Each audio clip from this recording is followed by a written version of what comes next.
আপনার বাইকে যদি ভুল ইঞ্জিন অয়েল ব্যবহার করেন তাহলে ইঞ্জিনের আয়ু অর্ধেক শেষ হয়ে যেতে পারে। অনেকেই দোকানে গিয়ে শুধু 10W30 দেখে অয়েল কিনে ফেলেন, কিন্তু একটা জিনিস জানেন না, একই 10W30 হলেও একটাটা হতে পারে মিনারেল অয়েল, আরেকটা ফুললি সিনথেটিক অয়েল। দুটার দাম আলাদা, পারফরমেন্স আলাদা, এমনকি ইঞ্জিনকে সুরক্ষা দেওয়ার ক্ষমতাও আলাদা।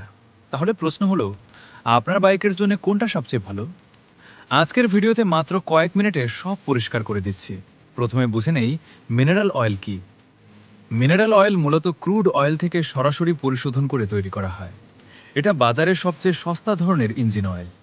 নতুন রাইডার বা যারা কম বাজেটে বাইক চালান তারা সাধারণত মিনারেল অয়েল ব্যবহার করেন। কিন্তু সমস্যা হলো, এটা খুব দ্রুত গরম হয়ে যায় এবং দীর্ঘ সময় পারফরমেন্স ধরে রাখতে পারে না। ফলে তুলনামূলক দ্রুত অয়েল পরিবর্তন করতে হয়। এবার আসি ফুললি সিনথেটিক অয়েলে। ফুললি সিনথেটিক অয়েল ল্যাবরেটরিতে উন্নত প্রযুক্তিতে তৈরি করা হয়। এটার মলিকিউলার স্ট্রাকচার অনেক বেশি উন্নত হয়, ইঞ্জিনকে ভালোভাবে সুরক্ষা দেয়। গরম আবহাওয়া হোক বা দীর্ঘ রাইড, ফুললি সিনথেটিক অয়েল অনেক বেশি স্থিতিশীল থাকে। ফলে ইঞ্জিন স্মুথ চলে এবং ঘর্ষণও কম হয়।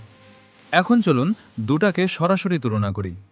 পারফরমেন্সের দিক থেকে ফুললি সিনথেটিক অয়েল এগিয়ে, ইঞ্জিন সুরক্ষার দিক থেকেও ফুললি সিনথেটিক অয়েল এগিয়ে, দীর্ঘ সময় ব্যবহার করার ক্ষেত্রেও ফুললি সিনথেটিক অয়েল এগিয়ে। কিন্তু দামের ক্ষেত্রে মিনারেল অয়েল অনেক সস্তা। তাই প্রশ্ন হলো, কোনটা ব্যবহার করবেন? যদি আপনার বাইক দৈনন্দিন কাজে ব্যবহার করেন, খুব বেশি লং ট্যুর না দেন আর বাজেট কম থাকে, তাহলে মিনারেল অয়েল ব্যবহার করতে পারেন।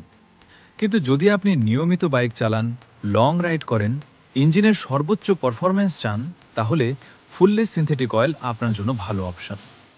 তবে একটা বিষয় মনে রাখবেন, শুধু ফুললি সিনথেটিক হলেই হবে না। আপনার বাইক কোম্পানি যে গ্রেড এবং স্পেসিফিকেশন সাজেস্ট করেছে সেটাই ব্যবহার করতে হবে।